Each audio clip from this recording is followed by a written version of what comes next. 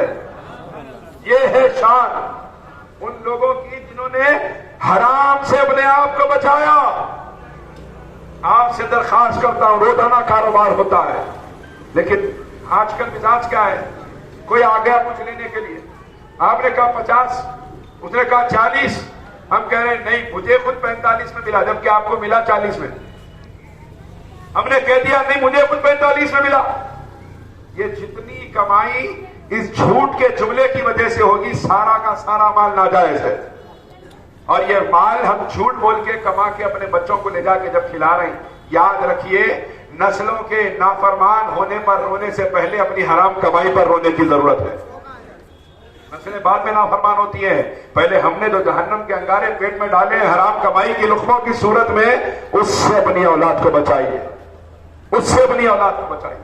ہمارے بزرگوں کا تو معمول ہی عجیب تھا, کھاتے تھے تو کھانے کے اندر اتنی برکت شامل ہو جاتی تھی کہ سرکار بندہ نواز کے سندراز کے بارے میں آتا ہے کہ جب آپ کھانا تناول فرماتے تھے تو ہر نوالے سے پہلے ایک مرتبہ سورہ فاتحہ پڑھا کرتے تھے. ہر نوالے سے پہلے ایک مرتبہ سورہ فاتحہ پڑھا. اس کے بعد دیکھیے جو نسل پھیلی ہے بندہ نواز کی, 4 جہاں عالم میں بندہ نواز کا خاندان, اور خاندان میں ہزاروں اولیاء کا سلسلہ آج بھی جاری ہے, قیامت کی صبح تک انشاءاللہ جاری رہے. ہمارے بزرگوں کے اعمال کیا تھے, ہم کیا کر رہے ہیں؟ ہماری تو دنیا ہی عجیب ہے. ہم چاہتے پیسہ آ جائے, ہم چاہتے دولت آ جائے, ہم چاہتے گھر بن جائے, ہم چاہتے سونا آ جائے. ہم کیا کرتے ہیں؟ دن بھر کام کرے, گھر میں گئے بولے کھانا جو کھانا کھائے سو گئے. کبھی بیوی سے پوچھا ہم نے کیا تم نے کتنی نمازیں پڑھی ہے؟ اگر تم نے نماز نہیں پڑھی میں تمہارے ہاتھ کا کھانا نہیں کھاؤں گا. پوچھا ہم نے؟ نہیں پوچھے. کیوں؟ پلٹ کے اگر بیگم پوچھ لیے تم کتنے پڑھ کے آئے, ہے جواب ہمارے پاس؟ ہے ہمارے پاس کوئی جواب؟ ہم خود نہیں پڑھے ہوئے ہیں تو ہم ان کو کیا پوچھیں گے؟ ہم خود نہیں پڑھیں گے تو ہمارے بچوں کو کیا بتائیں گے؟ حضرات ایک زمانہ تھا ہماری زندگیوں سے غیروں کو اسلام سمجھ میں آتا تھا. آج باپ کی زندگی کو دیکھ کر بیٹے کو اسلام سمجھ میں نہیں آ رہا. آج ماں کی زندگی کو دیکھ کر بیٹی کو اسلام سمجھ میں نہیں آ رہا. میرے آقا صلی اللہ علیہ وسلم کی محبت, سرکار کی سنت اور سرکار کی شریعت سے بڑھ کر کچھ بھی نہیں ہے, کچھ بھی نہیں ہے. روئے زمین پہ اللہ نے کچھ بنایا ہی نہیں ہے.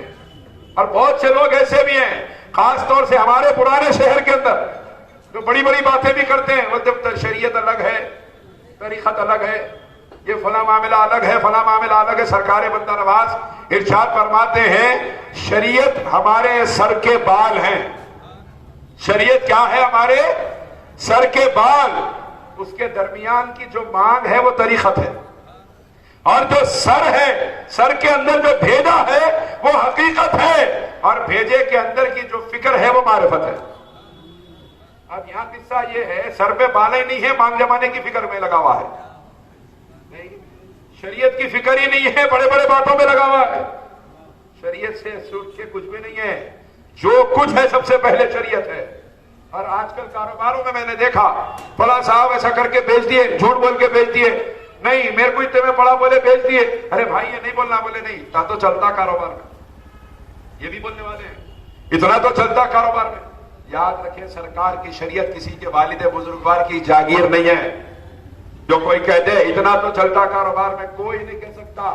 اتنا چلتا اتنا چلتا کچھ بھی نہیں ہے. جب فرشتے بغیر گنے کے شروع ہوتے خبر میں, جب سمجھ میں آتا اتنا چلتا اتنا چلتا کیوں بولا تھا.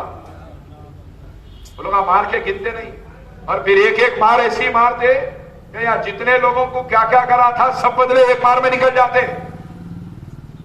یاد رکھیں اکل حلال, حلال کمائی ہماری نسلوں کی عزت کا سبب ہے. حلال کمائی ہمارے گھرانوں میں دین کی بقا کا سبب ہے.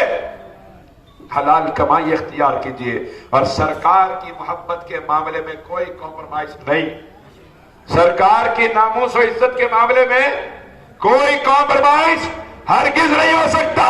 چاہے دنیا کی بڑی سے بڑی طاقت سامنے آ کر کھڑی ہو جائے، عاشق کہے گا بدلا دو. گستاخ نبی کو غیرت مسلم زندہ ہے.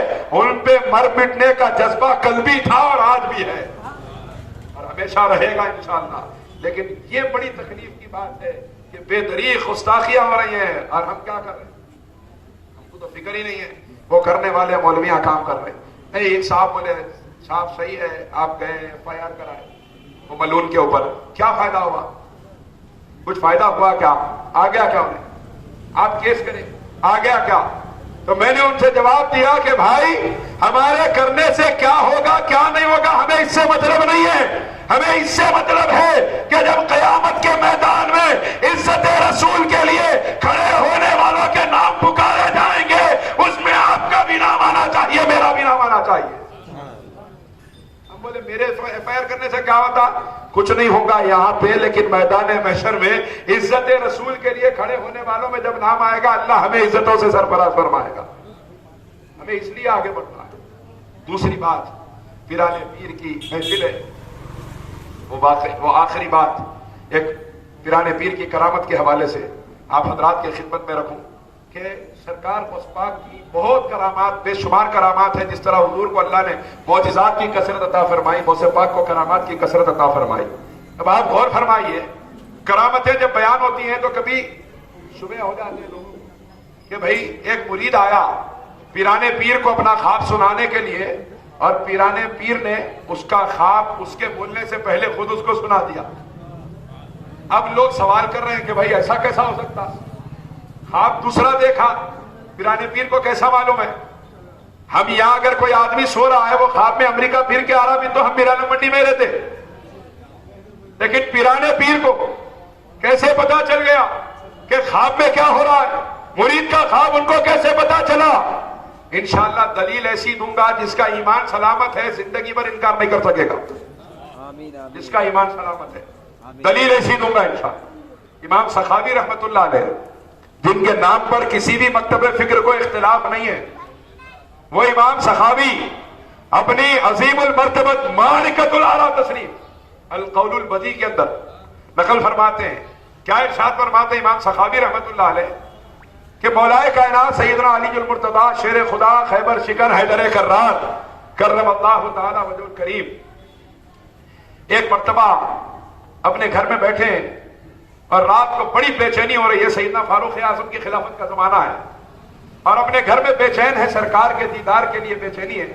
فرماتے ہیں سرکار کو یاد کرتا ہوا میں سو گیا اور خواب میں آمنہ کے لال تشریف لے آئے. فرماتے ہیں خواب میں یہ حال تھا، یہ واقعہ بڑی غور سے سننے کا ہے، آپ سنیں گے آپ خود حیران ہو جائیں گے. اللہ اکبر، کیسی شان اللہ نے سرکار کو اور سرکار کے غلاموں کو عطا فرمائی ہے، سرکار کے صحابہ کو عطا فرمائی ہے. فرماتے ہیں مولا کائنات کہ میں خواب میں اس حال میں نے سرکار کو دیکھا کہ مسجد نبوی میں سرکار نماز پڑھا رہے ہیں اور میں جا کے نماز میں شامل ہو گیا. پہلی رکعت مکمل ہوئی، دوسری رکعت مکمل ہوئی، دونوں رکعتیں مکمل ہوئی، نماز مکمل ہوئی، سرکار پلٹ کے بیٹھ گئے ہماری طرف. ہم سب سرکار کا رخ زیبا دیکھ رہے ہیں. اچانک ایک آدمی کھجور سے بھری ہوئی ٹوکری لے کے حضور کی بارگاہ میں آیا اور لا کے سامنے رکھ دیا. حضور نے سب کو عطا فرمایا، مجھے بھی ایک کھجور عطا فرمایا. میں نے کھجور کھایا، آدھا کھجور کھایا تھا، اس کی لذت ایسی تھی کہ میری آنکھ کھل گئی. کیونکہ کھجور کی لذت اپنی جگہ ہے، دست مصطفیٰ کی لذت اپنی جگہ ہے. فرماتے ہیں میری آنکھ کھل گئی تو میں نے دیکھا کہ وہ آدھا کھجور جو میں نے خواب میں نہیں کھایا تھا میرے ہاتھ کے اندر موجود ہے. یہ سرکار کی عطا ہے کہ وہ خواب میں بھی جس کو جو دے دیتے ہیں حقیقت میں دے دیا جاتا ہے. اس لیے حضور نے فرمایا من رآنی فی المنام فقد رآنی، خواب میں جس نے میرا دیدار کیا اس نے حقیقت میں میرا ہی دیدار کیا ہے. دوسری چیزیں دینا تو دور کی بات ہے، دیدار بھی دے دیتے ہیں، خواب میں تو وہ حقیقت ہو جاتا ہے.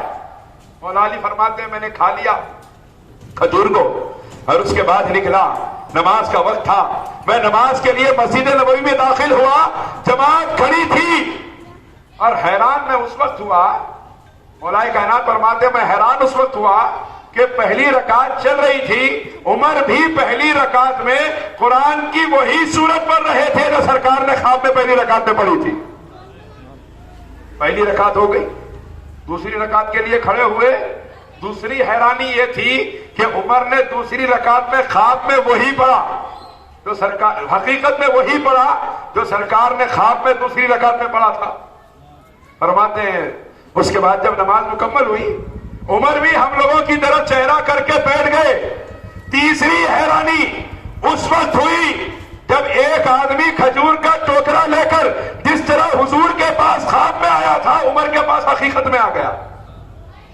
عمر نے تمام کو کھجوریں دی، امام سخاوی لکھ رہے ہیں القول البدیع کے اندر، عمر نے تمام کو کھجوریں دی، مجھے بھی دی، میں نے کھجور کھایا، اور کھانے کے بعد خیال آیا سرکار سے تو حیا تھی، ایک کے بجائے دوسرا مانگ نہیں سکتا تھا، عمر تو اپنا ساتھی ہے، عمر سے مانگ لوں گا۔ مولا علی فرماتے ہیں میں نے عمر سے کہا عمر ایک اور کھجور تو دینا۔ حیرانی کی انتہا تب تھی جب فاروق اعظم نے جواب دیا علی اگر نبی نے خواب میں ایک سے زیادہ دیے ہوتے تو میں بھی ایک سے زیادہ دے دیتا، اگر سرکار نے ایک سے زیادہ دیے ہوتے تو میں بھی ایک سے زیادہ دے دیتا، کیونکہ سرکار نے ایک دیا ہے، غلام آگے نہیں بڑھ سکتا۔ کیا پتا چلا؟ اہل سنت نے عقیدہ بنا لیا کہ جس طرح علی مرتضیٰ کا خواب فاروق اعظم کو معلوم ہو جاتا ہے، اسی طرح مرید کا خواب غوث اعظم کو معلوم ہو جاتا ہے، کیونکہ وہی اللہ ہے جس نے علی کا خواب عمر کو دکھایا تھا، اسی اللہ نے مرید کا خواب عبد القادر کو دکھایا ہے۔ حضرات ہمارے عقیدے اتنے کمزور نہیں ہیں، اہل سنت نے اپنے عقیدے انگریزوں کی بیس سے نہیں اٹھائے، انگریزوں کی غلامی سے ہمیں عقیدے نہیں ملے، ہم نے اپنے عقیدے غوث اعظم کی چوکھٹ سے لیے، ہم نے اپنے عقیدے غریب نواز اور بندہ نواز کے آستانہ سے لیے ہیں، اور جن پر ہم بھروسہ کر چکے، اب کسی نئے ٹھیکیدار کی ہمیں ضرورت نہیں ہے کہ وہ آگے ہمارے عقیدوں کی اصلاح کی بات کرے۔ اہل سنت کے عقائد کی جڑیں 1400 برس سے مضبوط ہیں الحمدللہ۔ حضرات لیکن جہاں ان بزرگوں کی کرامات ہے، جہاں ان بزرگوں سے محبت کی باتیں ہیں، جہاں ان بزرگوں کی عقیدت ہے، وہیں پر ان بزرگوں کی تعلیمات ہیں، لیکن ہمارا معاملہ یہ ہے محبت و عقیدت کی باتیں سب اچھی ہیں، تعلیمات کی باتیں رہنے دو اپنی جگہ، بند رہنے دو۔ ابو المظفر مستحسن باللہ بارگاہ غوثیت مآب میں آیا، کہنے لگا پیرانے پیر کوئی کرامت دکھائیے۔ پیرانے پیر نے اپنا دست مبارک بلند فرمایا، باجت الاسرار شریف کی روایت پڑھ رہا ہوں، ایک حضور نے دست مبارک کو بلند فرمایا، دو غوث پاک نے دو سیب ہاتھ میں آئے، ایک سیب اس کو عطا فرمایا، ایک سیب اپنے ہاتھ میں رکھا، پیرانے پیر نے جیسے ہی سیب کاٹا ہے وہ سیب اچھا نمودار ہوا، اور سیب سے خوشبو بھی آ رہی ہے، سفید بھی ہے، پیرانے پیر نے بھی کھایا، اس بادشاہ کو بھی کھلایا، اب ارشاد فرمایا تیری باری ہے۔ اس نے جب سیب کاٹا ہے، اس نے جب سیب کاٹا، اس کے اندر سے بدبو آ رہی ہے اور کیڑے پڑے ہوئے ہیں۔ اس نے پوچھا پیرانے پیر بات سمجھ میں نہیں آئی؟ ارشاد فرمایا بات یہ ہے کہ یہ سیب جنت سے آیا ہوا پھل ہے، لیکن تیرے ظلم والے ہاتھ لگنے کی وجہ سے جنت کے پھل میں بھی کیڑے پڑ گئے۔ جب ظالم کے ہاتھ لگتے ہیں جنت کے پھل میں بھی کیڑے پڑ جاتے ہیں۔ ہم گھر میں بیویوں پہ ظلم کریں، باہر اخلاق موسوی بتا کے گھر میں جا کے فرعون بن گیا، یہ مزاج ہو گیا آج۔ ہم بچوں پہ ظلم کریں، ہم بیوی کی محبت میں ماں باپ پہ ظلم کر رہے ہیں، ماں باپ کی محبت میں بیوی پہ ظلم کر رہے ہیں، یا ساس سسرے بہو پہ، یہ بہو ساس سسرے پہ ظالم، یا پھر اپنے ماتحت کام کرنے والے چھوٹے بچوں پہ اگر ظلم کر رہے ہیں توبہ کر لیجئے، کہیں ایسا نہ ہو کہ ظلم کی وجہ سے جنت کے پھل میں کیڑے پڑے تھے، کہیں ایسا نہ ہو بغیر توبہ کے مر جائیں تو خدا نہ خواستہ خبروں میں کیڑے پڑنے لگ جائیں۔ اپنے آپ کو، اپنی قبر کو، اپنی حشر کو، محشر کی رسوائی سے اپنے آپ کو اگر بچانا ہو عورتوں پہ ظلم چھوڑیے، اپنے آپ کو اگر بچانا ہو اپنے ماں باپ پہ، بیوی کی محبت میں ظلم مت کیجیے،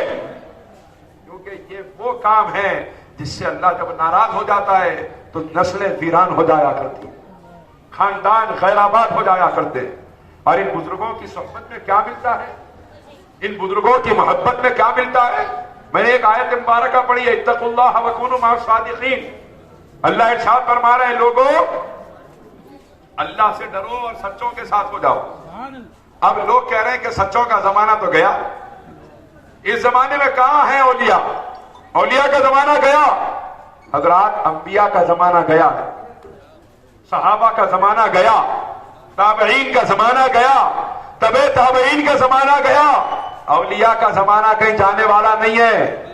اس کی وجہ کیا ہے کہ اگر کوئی آدمی دسترخوان بچھائے بغیر کھانا رکھے، میں دسترخوان بچھانے لگا ہوں اور کھانا رکھے بغیر آپ سے کہوں بھوک مٹا لیجیے، بھوک مٹ جائے گی آپ کی؟ مٹے گی؟ خالی گلاس ہاتھ میں دے کے کہوں پیاس بجھا لیجیے، پیاس بجھ جائے گی۔ ارے جب اللہ نے کہا سچوں کے ساتھ ہو جاؤ، جب ہم نے کہا بھوک مٹاؤ تو کھانا ہونا ضروری ہے، ہم نے کہا پیاس بجھاؤ تو پانی ہونا ضروری ہے، جب اللہ نے کہا سچوں کے ساتھ ہو جاؤ تو سچوں کا موجود ہونا بھی ضروری ہے، کیونکہ سچے موجود نہیں ہوں گے تو ساتھ کس کے رہیں گے؟ اور اللہ فرماتا ہے اتقوا اللہ وکونوا مع الصادقین۔ حکم کس کو ہو رہا ہے؟ ایمان والوں کو۔ کیا پتا چلا جب تک ایمان والے پیدا ہوتے رہیں گے اللہ سچوں کو بھی پیدا کرتا رہے گا۔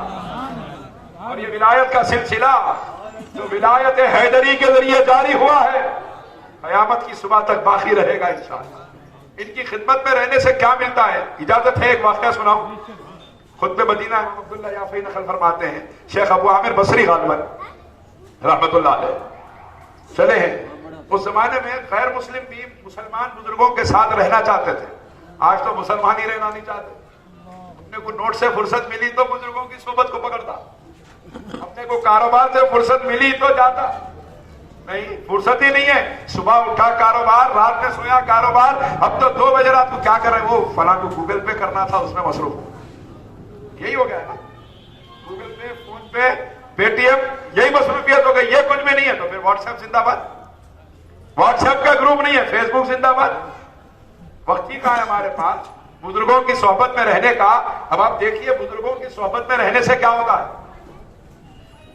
حضرت ابو عامر بصری فرماتے ہیں میں چلا تھا جنگل میں بصرے کی، ایک غیر مسلم راہب مجھے ملا، میرے ساتھ میرا ایک خادم تھا۔ اس راہب نے مجھ سے کہا کہ میں آپ کے ساتھ رہنا چاہتا ہوں۔ وہ بھی راحت رہتے تھے، غیر مسلم ساتھ رہتے تھے، مسلم بزرگوں کے دیکھنا چاہتے تھے ان کی زندگیاں کیسی ہیں، کیونکہ جب ان بزرگوں کی زندگیاں دیکھتے تو ان کو سرکار کی زندگی سمجھ میں آتی۔ لیکن آج ہماری زندگیاں دیکھ کے کسی کو بھی سمجھ میں آنے والا نہیں ہے۔ ہماری زندگیاں دیکھ کے تو اولادیں پریشان ہیں کہ یہی اسلام ہے۔ علامہ اقبال فرماتے ہیں آر وائے بردو وبر اعمال تو آر دارت کفرت اسلام تو، افسوس تم پر، تمہارے اعمال پر، تمہارے اسلام کو دیکھ کے تو زمانے کا کفر پریشان ہے کہ 1400 برس میں جو صورت نظر نہیں آئی وہ آج نظر آ رہی ہے۔ اب آپ غور کیجئے کہ وہ بزرگ کے ساتھ وہ راہب بھی ہو گیا، چلنے لگے۔ فرماتے ہیں 3 دن 4 دن بھوکے پیاسے پانی پہ سحری، پانی پہ افطار چلتے رہے۔ اس کے بعد میں اس نے مجھ سے کہا ہے محمدی مجھے بھوک لگی ہے، کچھ کھانا تو کھلاؤ۔ فرماتے ہیں کھلانے کے لیے پیسہ کس کے پاس تھا؟ کچھ بھی نہیں تھا ہمارے پاس، لہذا میں نے 2 رکعت نماز پڑھی اور دعا کی، اے اللہ یہ مجھے محمدی کہہ کے پکار رہا ہے، تیرے محبوب کے نام کے صدقے رزق عطا فرما دے، میری عزت کی لاج رکھ لے تیرے حبیب کے نام کے صدقے۔ دعا فرمائی، اللہ تبارک و تعالیٰ نے وہ حضرت ابو عامر فرماتے ہیں ایک دسترخوان سجا ہوا پکا ہوا آسمان سے اترا۔ اب یہ بولے بھی تو پریشانی ہے، پکا ہوا دسترخوان کیسا آتا؟